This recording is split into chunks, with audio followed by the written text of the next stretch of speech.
जब जब संकट आता है, जब जब मन डगमगाता है, तब बस एक ही नाम याद आता है, जय श्री राम के दूत हनुमान जी महाराज की। आज हम जानेंगे हनुमान जी के अद्भुत चरित्र, उनकी भक्ति, बल और बुद्धि की वो कहानियां जो रामचरितमानस में अमर हो चुकी है। हनुमान जी का जन्म कोई साधारण घटना नहीं थी, वह स्वयं शिव जी के अंश है जो राम काज के लिए इस धरती पर अवतरित हुए। रामचरितमानस में तुलसीदास जी बताते हैं, पवन तनय बल पवन समाना, बुद्धि विवेक विज्ञान निधाना। हनुमान जी में शक्ति है वायु जैसी, अदृश्य, तेजस्वी और सबका पालन करने वाले। उनका उद्देश्य सिर्फ एक है, श्री राम की सेवा और धर्म की रक्षा। बचपन में ही हनुमान जी ने एक ऐसी लीला की जो चमत्कारी थी। जब उन्होंने सूर्य को फल समझकर निगल लिया तो सारा ब्रह्मांड अंधकार में डूब गया। बाल समय रवि भक्षी लियो तब, तीनहु लोक भयो अंधियारो। तब देवताओं ने विनती की और बाल हनुमान जी ने सूर्य को छोड़ दिया। इससे पता चलता है कि उनकी शक्ति जन्मजात थी। श्री राम से उनका मिलना और सेवा भावना हनुमान जी का ये अपने जीवन का सार था, सेवा और समर्पण। जब राम जी पहली बार हनुमान से मिले तो हनुमान जी ने ब्रह्म विद्या से संस्कृत में वार्ता की। राम जी समझ गए ये कोई साधारण वानर नहीं हो सकता। तो उसकी जो चौपाई है रामचरितमानस में, आइए मैं बताती हूँ। सुनत जुगल मुनि मन अति संतोषा, सकल कथा कही राखी भरोसा। राम जी के प्रति हनुमान जी की निस्वार्थ भक्ति इतनी गहरी थी कि उन्होंने कभी अपनी इच्छाओं को प्राथमिकता नहीं दी। उनकी कोई इच्छा ही नहीं थी राम जी के सेवा के अलावा। हनुमान जी की जो सबसे प्रसिद्ध कथा, जब उन्होंने समुद्र लांघ कर माता सीता का पता लगाया, तो जो चौपाई रामचरितमानस में दी गई है वो है, नाम लेत पावन होई, रामायण कथा सुहाई। हनुमान जी ने राम नाम का उच्चारण करते हुए समुद्र पार किया, जैसे नाम ही उनका केवल रथ था और सहारा था। लंका में जाकर उन्होंने अशोक वाटिका में माता सीता को ढूंढ निकाला और श्री राम को ये संदेश सुनाया। रावण की सभा में जब हनुमान जी को बांध कर लाया गया तो उन्होंने दूत का धर्म निभाया, लेकिन जब पूंछ ने आग लगाई गई, हनुमान जी ने लंका को ही जला दिया। बस किसी निर्दोष को नहीं जलाया उन्होंने।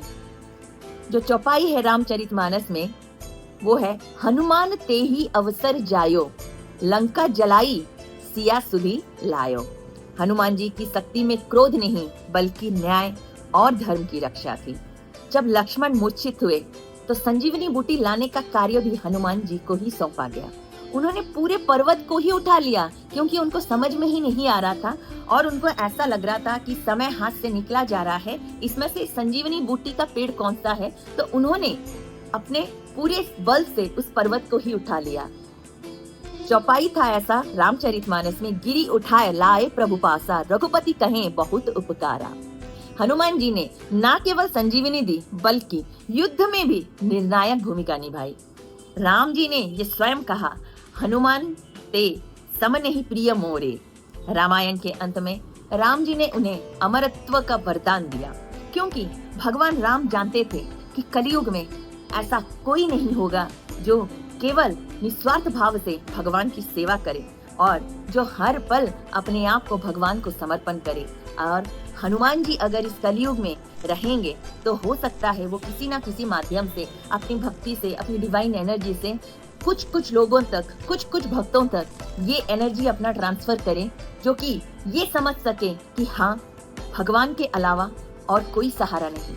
भगवान की सेवा में ही हमें अपने आप को लीन करना है और अपने आप को सिर्फ और सिर्फ भगवान को ही समर्पण करना है। राम काजू किन्हें बीनू मोही कहाँ विश्राम, सदा रहूं रघुपति के पास। हनुमान जी आज भी जीवित हैं और जो सच्चे भाव से उनका नाम लेता है उसके सारे संकट ऐसे ही मिट जाते हैं। हनुमान जी हमें क्या सिखाते हैं? भक्ति हो तो निस्वार्थ हो, सेवा हो तो पूर्ण समर्पण के साथ हो, बल हो तो धर्म के पक्ष में लगे और सबसे बढ़कर नाम में ही शक्ति है। किसका नाम? राम नाम, कृष्ण नाम, हरि नाम, राधा नाम। उनके जीवन का सार यही है, राम नाम, सेवा और साहस। हनुमान जी केवल एक बानर नहीं वो शक्ति, श्रद्धा और विश्वास का जीवंत प्रतीक है इसीलिए मैं कह रही हूँ, क्योंकि हनुमान जी आज भी यहीं कहीं हमारे पास है। ऐसा नहीं है कि वो एक ही जगह पे है। उनकी जो ऊर्जा है वो हर उस व्यक्ति के पास है जो अपने आप को पूर्ण रूप से भगवान को समर्पण कर चुका है, जो अपने आप को भगवान की सेवा में लीन कर चुका है। हनुमान जी हर उस भक्त के पास है, हर उस अच्छी ऊर्जात्व व्यक्ति के पास है जिसके अंदर से सिर्फ भगवान के लिए प्यार और समर्पण निकलता है। हनुमान जी की कथाएं केवल सुनने के लिए नहीं है, ये तो जीने के लिए है, एक मार्गदर्शक के रूप में। तो आइए इस कलयुग में हनुमान जी की शरण लें और कहें कि हनुमान जी हमें सिखाएं कि हम कैसे पूर्ण रूप से भगवान की सेवा और समर्पण कर सके। तो बोलो पवन सुत हनुमान की जय। जय श्री राम। हरे कृष्ण। राधे राधे। Stay blessed.